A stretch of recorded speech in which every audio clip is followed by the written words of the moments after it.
There are many encouraging signs of the presence of the gospel in Europe. They vary quite a bit. So one of them is going to sound strange, but it's very real.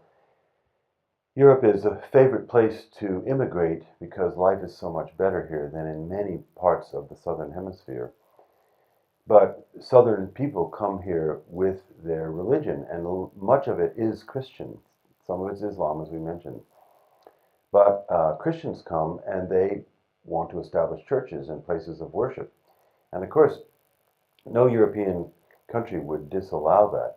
Switzerland has, in a couple of places, disallowed mosques, but most countries will allow churches. And these are centers of great vitality, and they're attracting not only the immigrants and the ethnic minorities, but mainstream Europeans themselves. So that's a sign of hope.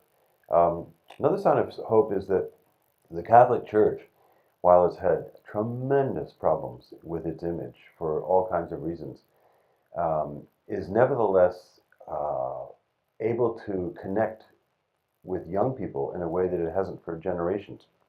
So every year there's Youth Day or Youth Week sponsored by the papacy, and these events are enormously popular. Thousands upon thousands of young people come and celebrate the Catholic faith.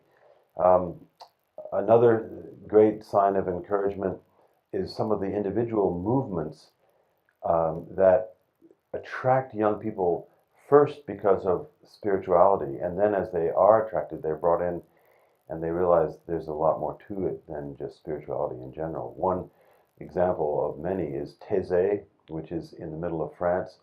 It was started by a Protestant named he's a monk, which is an odd thing, but his name is Brother Roger, and he gathers into this little place near Lyon thousands of young people to study the Bible, to sing. They've come out with a songbook that is used all over the world.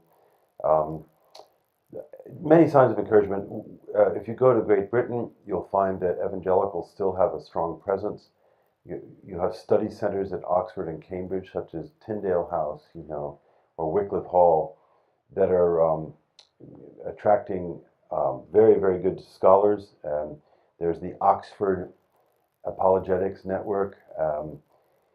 There are arts groups all over Europe.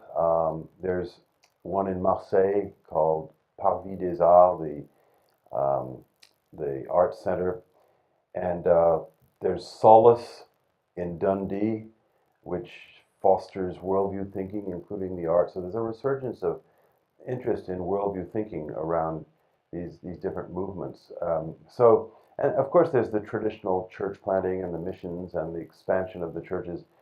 So I don't see revival right now, but I do see great points of light, which we can say are God at work, and perhaps in the years to come that will generate into some kind of revival.